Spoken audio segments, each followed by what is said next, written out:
자, 안녕하세요, 여러분. 자, 영어 회화가 안 되는 이유에 대해서 설명 좀 드리고자 이렇게 간단하게 글로 좀 적어 봤습니다.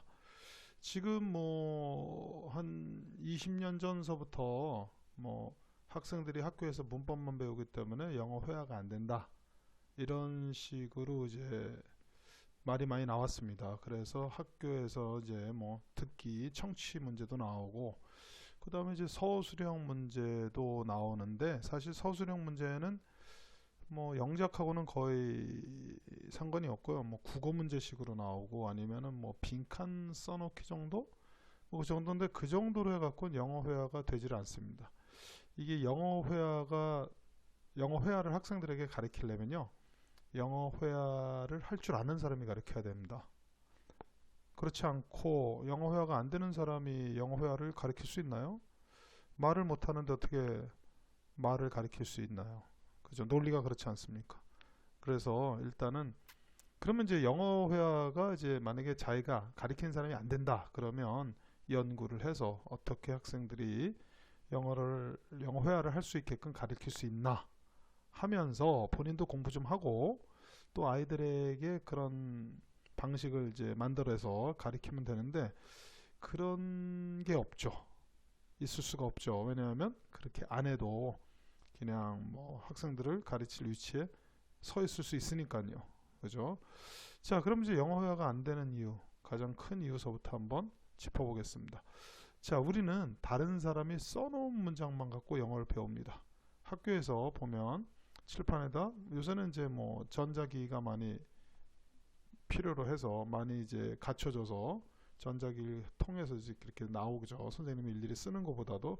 자, 예를 들어서 이제 가주어 진주어 문장이 있다고 보겠습니다. 가령 to study English, I mean to be honest is very important 이렇게 나왔습니다. 정직한 것은 매우 중요하다 이렇게 나왔는데, 이걸 이제 주어가 to be honest가 너무 길어서 이제 문장 뒤로 보내고 그 앞에 이제 가주어 is 쓰고 이제 it is important to be honest 이렇게 문장이 되는 거다. 그리고 학생들한테 이제 학교에서 가르치겠죠. 이렇게.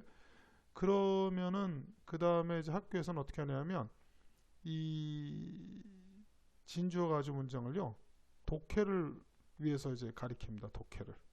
그죠? 그래서 장문 안 시켜봅니다. 그래서 이제 문장 여러 개 놓고 해석하는 방법 가르쳐줘요. 답답하죠. 왜냐하면 이 문법을 외우는 이유는 독해 위해서가 아니라 문장 쓸 때 틀리지 않기 위해서 배우는 거거든요. 그죠? 문법 배우는 이치가 그거잖아요. 가령 예를 들어서 우리가 학교를 다닌다 그러면 학교가 아니고 학교라고 이렇게 쓴다. 이건 다 문법이잖아요. 그런 식으로 해서 문법을 배우는 건데, 우리는 학교에서는 뭐 하냐면 용법 정도 가르칩니다. 가령 이시 어떻게 쓰인 거냐, 투 부정사가 어떻게 쓰인 거냐. 와, 이런 거를 제가 30년, 3, 40년 전에 배웠던 거하고 지금 학생들이 학교에서 배우는 거랑 똑같아요. 그게 이제 무슨 말씀이냐 하면은 학교 선생님들이 전혀 하나도 안 바뀌었다는 얘기죠. 가령 만약에 이렇게 안 가르치고 영작 같은 걸 이렇게 많이 연습시켜 갖고 말하는 방법을 좀 유도하고 그러면 아마 학원에서도 그렇게 가르치지 않을까요? 왜냐면 학원은 학교에서 가르치는 방식대로 따라갈 수밖에 없거든요. 시험 준비를 하니까. 그래서 영어 회화가 안 되는 경우는 가장 큰 이유는요, 다른 사람이 써놓은 문장만 가지고 영어 회화를 하기 때문입니다. 가령 예를 들어서 제가 문법을 배웠으면 영작을 해봐야 될 거 아니에요. 영작을. 그래서 제가 제 의사 표현을 그 배운 문법을 통해서 문장을 만들어서 의사 표현을 해야 되는데, 이거 전혀 없습니다. 하다못해 요번에 이제 제가 가리키는 학생 중에서 이제 고등학교 1학년 학생이 왔는데, 문법 실력이 상당히 괜찮더라고요.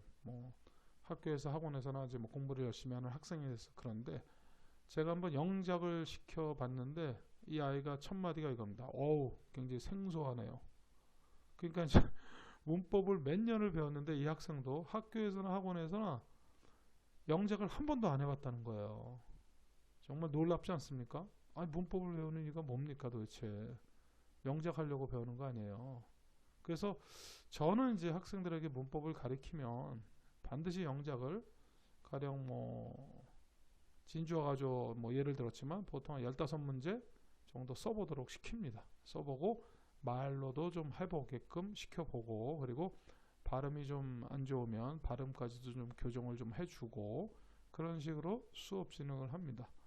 우리가 영어 회화하는 이제 가장 기본적인 단계가요, 상대방에게 어떤 말을 하고 싶으면 일단 머릿속에서 우리나라 말을 떠올리고, 그 다음에 그 말에 이제 맞게 영어를 갖다 이제 조립을 하죠. 이렇게 갖다가 막 머릿속에서 조립해갖고 말로 이래 내뱉는 건데, 이 조립하는 것이 바로 영작이죠. 그래서 머릿속에서 막 영작을 해갖고 이제 말로 하는데, 이 영작하는 속도가 자주 하게 되면 이 영작하는 속도가 점점 빨라집니다. 그래서 익숙해지게 되는 거죠. 어떤 문장에. 그래서 진주어 가지고 문장을 할 상황이 생기면 가볍게 할 수 있습니다. 저도 이제 그렇게 영어 회화를 배웠고요. 그래서 머릿속에서 영작을 잘하는 학생이 영어 회화를 잘할 수밖에 없습니다. 물론 이제 미국에서 만약에 미국에 살면서 이제 학교를 다니면서 하면은 굳이 뭐 문법을 갖다가 배울 필요까지는 없는데요.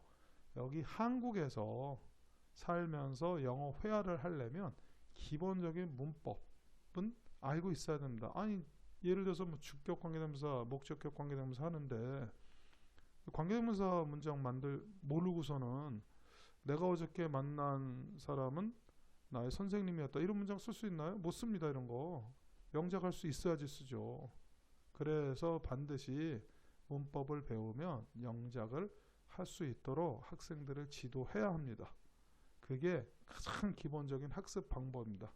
그래서 영어 회화가 안 되는 이유는 학교에서 제발 용법 문제 그만 가르치시고 영작 좀 시켜보시라 하는 입장에서 이렇게 말씀 전해드린 겁니다. 단순히 이제 비판을 넘어서 좀 더 선생님들이 실용적인 방법, 제가 좀 아까 말씀드렸을 거예요 아마, 그죠? 문법 가르치고 영작 한 15개 시켜보고, 절대 답을 불러주면 안 됩니다.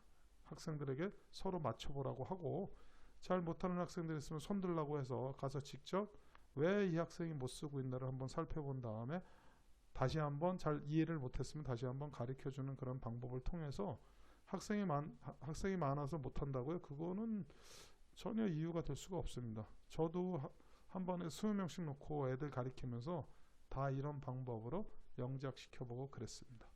그래서 방법의 문제죠. 그죠? 그 방법은 있습니다. 선생님들이 해보질 않아서 그렇지. 그죠? 그래서 실전으로 한번 직접 아이들에게 영작 시켜보시고요. 제발 이상한 서술형 문제 같은 거 내지 않았으면 좋겠습니다. 그죠? 전혀 실전하고는 관계없는 그런 문제 말입니다. 자, 여기서 마치겠습니다. 감사합니다.